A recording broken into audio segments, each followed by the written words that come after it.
뉴스타의 아나운서 박여명입니다. 성경 속 이야기가 눈앞에 쫙 하고 펼쳐진다면 과연 어떤 느낌일까요? 이곳에 가시면 정말 그 성경에 살아있는 역사를 만나실 수 있습니다. 바로 성지인데요. 성지로 우리를 안내해 줄 분이 계시죠. 성지 전문가 이강근 박사님 모셨습니다. 박사님 안녕하세요. 안녕하세요. 네, 안녕하세요. 자, 성지의 모든 곳 그리고 특별한 곳을 저희에게 다 소개해 주고 계신데요. 오늘은 어디로 안내해 주실 건가요? 오늘은 한번 유대 광야를 마음껏 진짜 달려보겠습니다. 마음껏 달려보나요? 걷기도 하고 찝차를 타기도 하고 또 이 고프로를 차에 달아서 밑에서도 찍고 드론으로 찍고 아마 오늘 보신 유대 광야의 모습은 아마 두고두고 머리에 생각이 날 텐데요. 중요한 것은 뭐냐면 이곳이 다윗의 무대였다고 하는 거예요.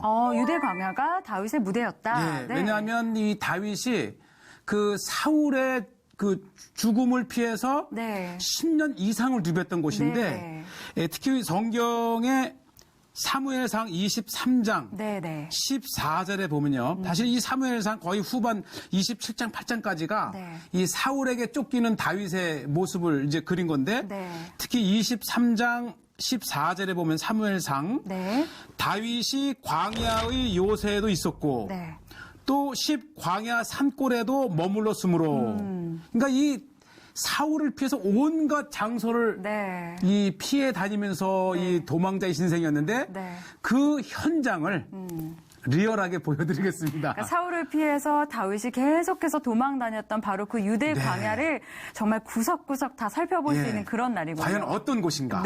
다윗이 사울 왕을 피해서 정말 누볐던 도망 다녔던 그 유대 광야 어떤 곳인지 저희가 좀 먼저 지도로 좀 설명을 들어볼까요? 그렇죠. 우선 전체 이제 갈릴리에서 사해인데 이 예루살렘을 중심으로 베들레헴, 헤브론이 감싸고 있는 중앙 산악지대에서 이쪽입니다. 지금 이제 구분이 되는데요. 지도상으로는 산악지대 오른쪽. 예루살렘 라인서부터 쭉 남쪽으로 이곳 아랏까지를 사실 유대 광야라 그럽니다. 그래요? 한 120km가 된다 그래요. 120km 정도가 그리고 되는. 이렇게 중앙 예루살렘에서 헤브론까지 지어진 이 폭은? 동쪽이죠. 바로 이 지역이 바로 다윗의 무대입니다. 바로 이 다윗의 무대였던 유대 광야를 또 보게 됩니다. 120km 정도면 정말 길이도 긴데요. 그 광야를 저희가 과연 어떻게 누빌 수 있는지 화면으로 함께 만나보겠습니다. 우선 이 광야를 들어갈 때는 이 찝차가 가장 보편적이고요. 그러니까요. 광야를 걸어서만 갈 수는 없을 거 아니에요. 이건 쉽지 않죠. 며칠을 들어갈 마음으로 가야 되고 그다음에 요즘은 이제 뭐 오토바이라든지 낙타도 있지만 광야는 보는 것만큼 만만치는 않습니다. 그래요. 왜냐하면 이 유대 광야는 특별히 이게 수많은 골짜기와 왜냐하면 이 중앙산악지대에서 사해 골짜기까지 이 가파른 이 경사에 수많은 골짜기와 또 이 산 봉우리와 거기다 물도 없잖아요. 그렇죠. 그래서 이 특히 찝차를 가되 올라가기도 힘드네요. 왜냐하면 겨울은 겨울대로 지리고 여름은 여름대로 미끄러지잖아요. 그래서 사실은 자 보시죠. 아이고 올라오지를 못하고 사실은 이 찝차를 타고 간다 할지라도 광야의 길을 잘 타고 다녀야 돼요. 그러겠네요. 그리고 저쪽을 좀 잘 알고 있는 분과 동행하는 것도 중요할 것 같아요. 일단 꼭 경험자와 같이 들어가야 되고 또 이 지나는 사람들이 별로 없기 때문에 사실은 이 고장이 났다거나 난처한 일이 당하면 웬만해서 도움을 구할 수 있는 기회가 없고요. 자 보시죠. 이 드론을 통해서 이 사해 끝 언덕, 사해 언덕가를 달리는데 끝으로 보이던 게 이제 사해의 모습이었고요. 사실은 이 다윗이 자 보시죠. 이 사해의 높은 언덕에서 원래 사해 길은 저 밑에 지금 검은 선이 원래 길인데 달리면서 이제 서쪽 언덕을 보면 끝없이 산 같지만 유대 광야에서 보면 오히려 저 밑에 이제 사해와 특히 눈이 시리도록 푸른 이 사해 바다와 그 뒤에 모압과 그런 이 공원지대를 보면 참 어떤 때는 그런 생각도 합니다. 참 아름답다. 아름답다. 예. 끝도 없이 아름답다. 예, 지금 암벽 타기 하는 저 모습도 보고. 그러네. 이곳에도 있네요. 예, 자전거도 타고요. 그러니까 오랜 세월 동안 이 빗물이 흐르면서 이 낭떠러지에 이 자동적으로 그 물길이 생기기도 하고 또 이곳에 이제 찝차 또는 오토바이 또 자전거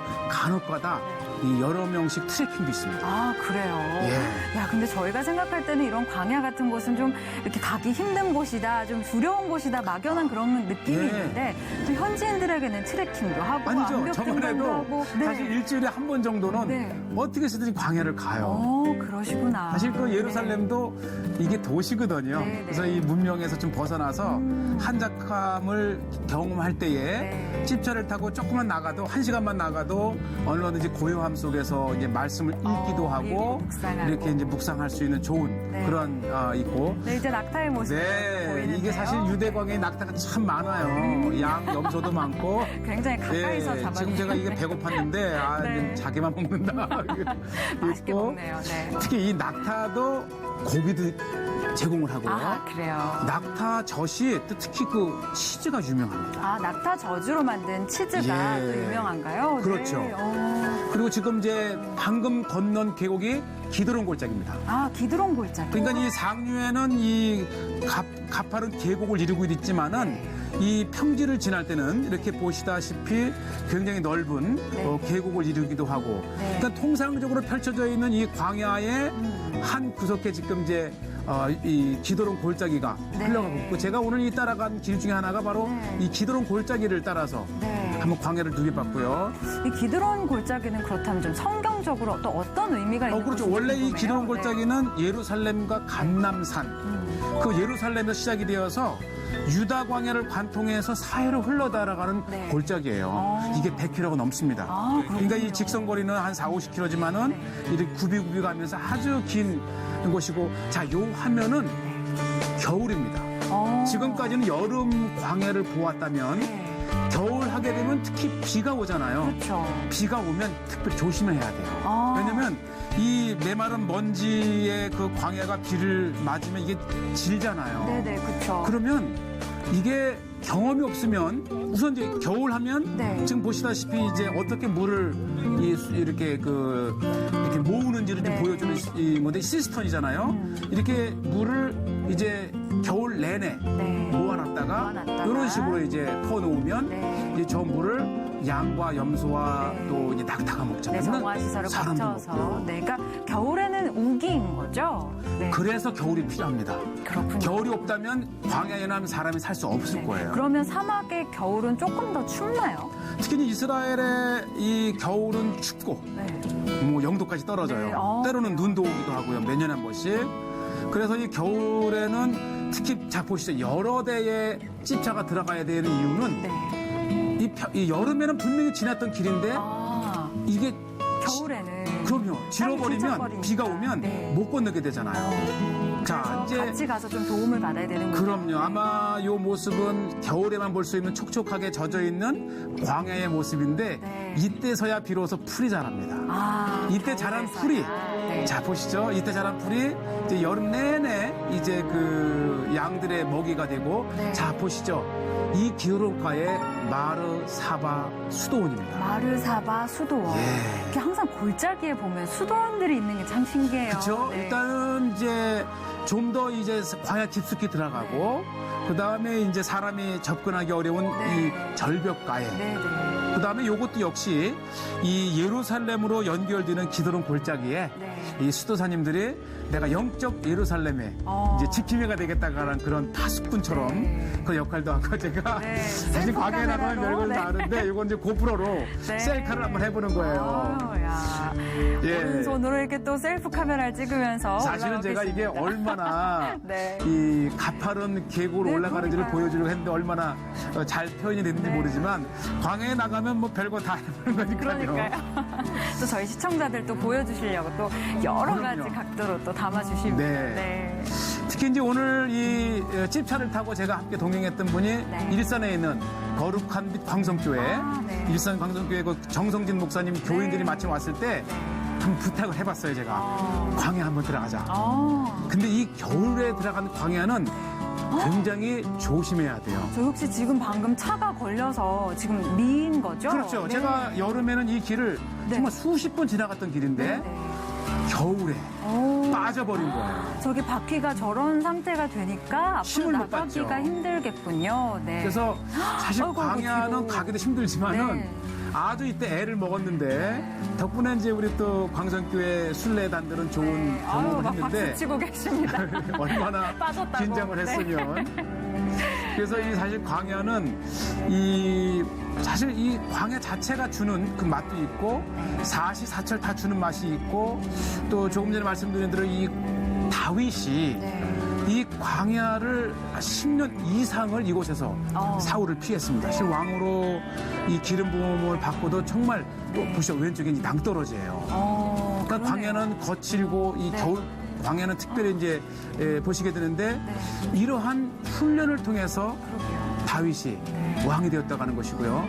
쫓기고 이 거친 광야에서 다윗이 하나님께 원망한 것이 아니라 사실 이 시편에 나와 있는 다윗의 대부분의 시가 광야에서 쓴 겁니다. 그러니까 이러한 광야에서도 이 반전이죠. 그렇죠. 하나님을 더 찬양하고 그렇죠. 이 수천 년이 지나도 이 오늘날 교회에서도 이 하나님의 신앙 고백을 담긴 교동문이라든지 특히 카톨릭에서 대부분의 기도문은 이 시편에서 나옵니다. 기반으로 하고. 그만큼 수천 년이 지나도록 이 신앙인들이 하나님을 찬양할 수 있는 그 고백을 이 광야에서 다윗이 했다고 하는 거예요. 그러니까 정말 참, 야, 이 척박한 곳에서 다윗이 그렇게 그게 다윗의 하나님께 위대함입니다. 영광을 돌리는 그 시를 썼다는 것이 예. 참. 네. 자, 특히 보이는 이 네. 산이 이제 아사셀산.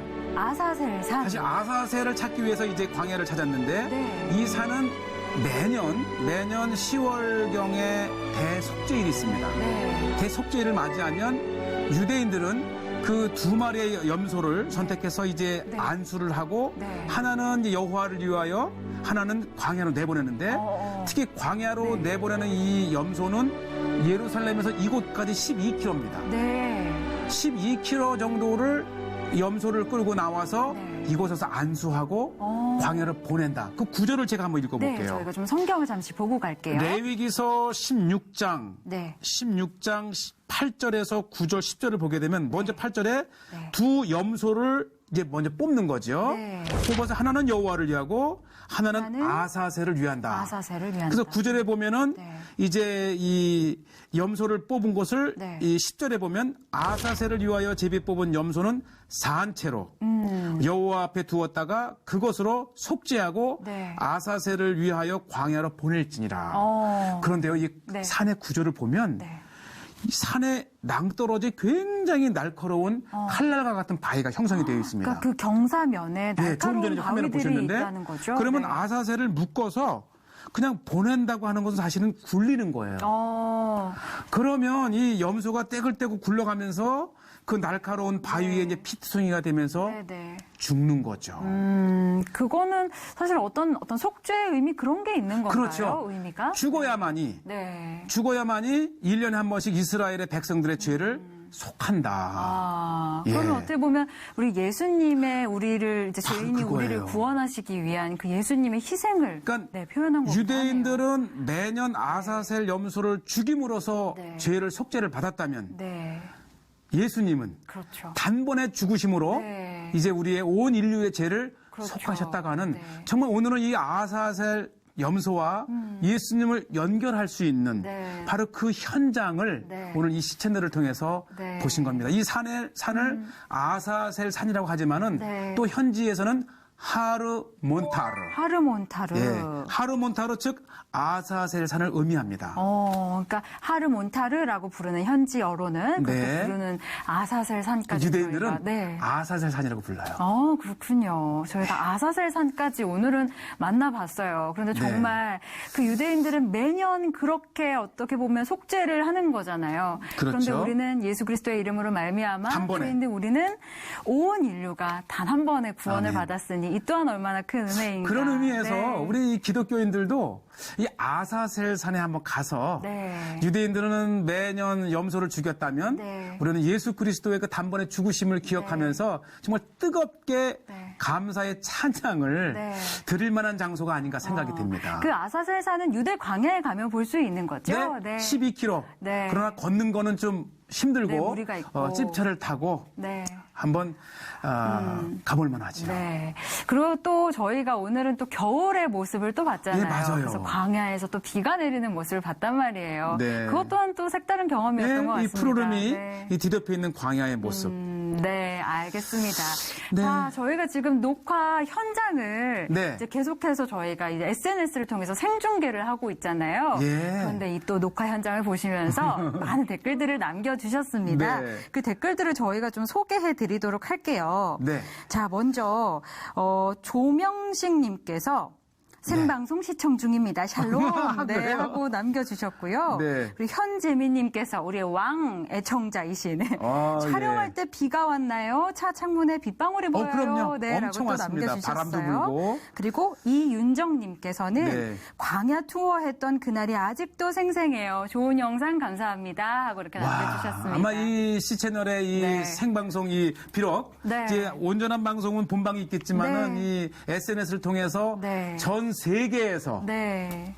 지켜볼 수 있습니다. 네, 그리고 우리 김병성님께서도 네. 댓글을 남겨주셨는데요. 무려 베트남 호치민에서도 보고 있습니다. 베트남이요? 네, 응원합니다. 와, 하고 이게 이렇게 이제 SNS 남겨주셨어요. 통해서 지난번에 그러니까요. 독일에서도 보내주셨고, 네, 야, 이게 전 세계로 뻗어나가는 우리 성지가 좋다, C채널. 네, 말 그대로 전 열심히 세계에서 해야겠는데요. 보는 성지가 좋다. 그만큼 더 좋은 데를 많이 소개해 주셔야 될 것 같습니다. 아멘. 네, 네. 알겠습니다.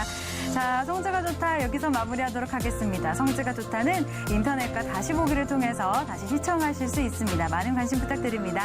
함께해 주신 여러분 고맙습니다. 감사합니다.